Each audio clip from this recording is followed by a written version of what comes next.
बिस्मिल्लाहिर्रहमानिर्रहीम। अस्सलाम वालेकुम। तो जी मैं हूँ फ़ायज़ा और वेलकम करते हैं आपको अपने cooking channel Faiza cooking world में। तो जी आज हम ज़र्दे की ऐसी रेसिपी बना रहे हैं कि जो से न्यू बिगिनर है ना, वो फर्स्ट बार टाइम में ही बनाना सीख जाएंगे। अलग अलग एक एक खिला खिला चावल बनेगा। आपने तमाम वीडियो को अच्छे तरीके से वॉच करना ताकि आपसे कोई भी स्टेप मिस ना हो, ठीक है। सबसे पहले हमने यहाँ ले लेना है पानी खुले बर्तन में। इसके अंदर हमने ऐड कर देना है फूड कलर, ठीक है, क्योंकि ज़र्दा कलर होगा, नॉर्मली हर घर में यूज़ होता है, तो वो हमने 1 चम्मच ऐड कर देना है। जैसे ही हल्का सा पानी में बॉयल आना स्टार्ट हो जाए, हमने इसके अंदर सेला राइस है, ठीक है। अगर आपके पास सेला राइस ना हो तो आपने बनास्पति जो से साबुत चावल होते हैं वो लेने, मैंने लिए 1 kg, ठीक है। इसको इसके अंदर डाल के जब तक हमने इसको 80% तक कुक करना है, ठीक है। 80% तक हमने इन चावलों को बॉयल करना है। ये देखिएगा, अगर आप मेरे तरीके से चावल बनाएंगे तो इंशाल्लाह आपके चावल अलग अलग और एक एक चावल खिला खिला बनेगा, ठीक है। ये देखें, यहाँ आपने चम्मच चलाते जाना और चावलों को चेक करना है कि 80% तक हमारे चावल कुक होने चाहिए। ये देखिए, इस तरीके से आपने चेक करना। ये 80% हो गए हैं कुक। अब इसको हम स्टेन कर लेंगे किसी खुली सी छाननी में। यहाँ मैंने ले ली है कढ़ाई, इसके अंदर मैंने ऐड कर देना है घी। अगर आपके पास देसी घी है तो वेल एंड गुड। यहाँ मैंने तकरीबन आधा किलो देसी घी इसके अंदर ऐड किया है। देसी घी के अंदर हमने 2 से 3 इलायची के दाने ऐड कर देने हैं। इलायची के दाने कुछ इसके अंदर ऐड करने के बाद ना हल्का सा करकराना है। इसके साथ ही जितने आपके चावल होंगे उतनी ही आपने चीनी यूज़ करनी है, क्योंकि 1 kg चावल थे और 1 kg ही हमने चीनी यूज़ करनी है। अगर आप कम खाते हैं तो अपने टेस्ट के हिसाब से कम या ज़्यादा कर सकते हैं। चीनी ऐड करने के बाद हमने इसको अच्छे तरीके से ज़रा मिक्स करना ताकि ये चीनी मेल्ट होनी शुरू हो जाए। हमने इसका कैरामलाइज़ नहीं इसको करना, जस्ट हमने इसको चीनी को मेल्ट करना है।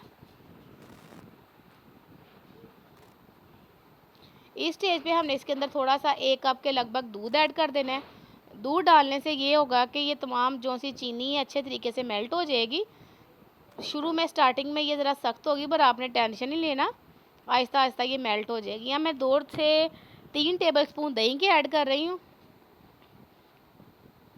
अगर आपके पास मलाई हो घर की फ्रेश तो आप वो भी डाल सकते हैं, मैं मलाई भी यूज़ करूँगी आगे जाके। ये देखें, यहाँ से 2 टेबल स्पून हमने घर की फ्रेश मलाई ऐड कर देनी है दूध की। ये देखें, यहाँ पे हमारी तमाम चीनी मेल्ट हो चुकी है। ये देखिए शीरा सा बन गया है। अब इसके अंदर हमने जो से अपने स्टेन किए हुए चावल थे, बॉयल किए हुए, वो ऐड कर देने हैं। क्योंकि हमने पानी का सिर्फ 1 गिलास ही ऐड किया, वजह क्या है, क्योंकि हमने चावलों के 80% तक कुक किया हुआ है। तमाम चावल इसके अंदर अच्छे तरीके से डालने के बाद हमने इसकी कर देनी है मिक्सिंग। इस स्टेज पे अगर वीडियो आपको ज़रा सी भी अच्छी लग रही है तो वीडियो को लाइक कर दें। चैनल पर फर्स्ट टाइम आए हैं तो चैनल को सब्सक्राइब करके बेल को ऑल पे प्रेस कर लें ताकि इस तरह की हर मज़े मज़े की रेसिपी आपको सबसे पहले मिलती रहे। अब हम इसको थोड़ी सी गार्निश करेंगे। गार्निश कर देंगे हम जो भी आपके पास चीज़ें मौजूद हों। टेंशन नहीं लेनी कि हमारे पास ये नहीं है या वो नहीं है। सबसे पहले मैं इसके अंदर डालूंगी केवड़ा एसेंस। केवड़ा एसेंस के जस्ट अ फ्यू ड्रॉप्स, 1 या 2 ड्रॉप्स हमने इसके अंदर ऐड करने। यकीन माने इससे जो सा चावलों का जर्दे का जायका, मैं कहती हूँ 200 गुना बढ़ जाता है केवड़ा एसेंस डालने से। यहाँ थोड़े से ड्राई फ्रूट ऐड करेंगे। उसके बाद ये मेरे पास किशमिश थे और ये थोड़ी सी खोपड़ा था, ये ऐड कर देंगे। इसके बाद इसमें हम डालेंगे टूटी फ्रूटी जो से मुरब्बे नॉर्मली हर घर में मौजूद होते हैं। अच्छे तरीके से इनको डालने के बाद इनकी कर देंगे हम गार्निशिंग। और इसे हमने तकरीबन 5 मिनट का दम लगाना है।